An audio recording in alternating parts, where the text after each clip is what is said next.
Did you ever discuss your studies with people on the team? No, although they attempted to try and discuss them with me. Okay. Did you ever discuss the fact that you were attending the demonstrations and the rallies with your colleagues? No, but they mentioned they'd seen me on TV at one. Okay. Um, Can you remember how that conversation started? Who was it with? Phil Davis. Not Phil Davis. Tony Smith. Tony Smith. Said he'd seen me on TV. Okay.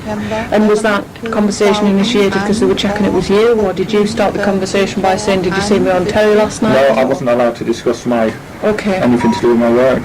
And when people tried to initiate these discussions with you, did you say to them, I can't discuss it? Yes, I did. And I point out to the fact that it was me who contacted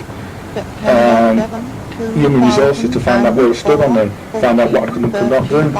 Do you feel that your colleagues continually tried to get you to discuss these things? Yes, I do.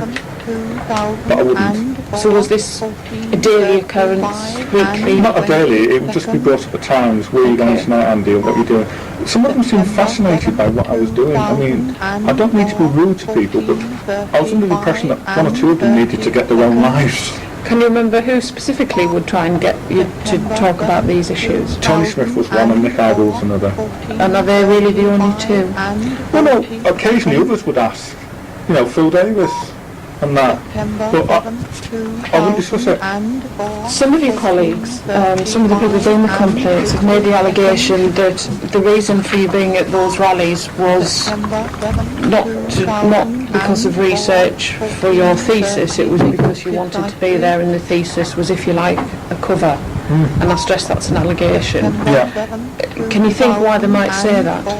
I haven't a clue. Did you give them any reason to think that? Nope. Okay. Just for our benefit, could you tell us what attendance at whatever sort of a rally in a academic capacity would consist of? It depends on who the academic was and what rally it was. Obviously, the academic we're referring to is yourself. Well, when you have the rallies, when you have far-right rallies, there's always a police presence, which makes it relatively safe for you to try and interview people. It also means you can take pictures, or what I'm doing now after the assault. Since the assault, I'm filming everything now.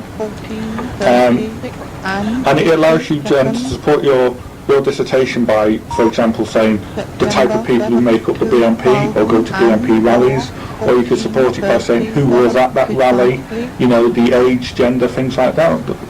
You know, the normal academic. So in the way that this would operate, if there were a rally by some far-right group, British National Party, whatever, that you attended for the purposes of your study, where would one expect to find you? Where would I be? I'd be all over the place. Geographically, where would you be? I mean, you said a police presence would allow you to interview people. It would provide a safer environment. Obviously, I mean, going into a backstreet pub and trying to interview these people, you know, it's a pretty dangerous thing, conducting research on the far right. Absolutely. And in order to, where would I be? Chances are I'll be stood very near to the police. If not, I would be around trying to interview as many people as possible. So who would you seek to interview?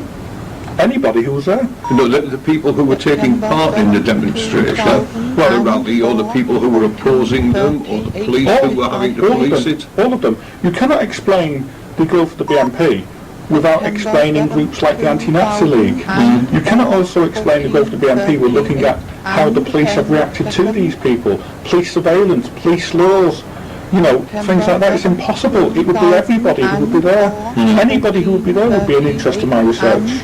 Okay.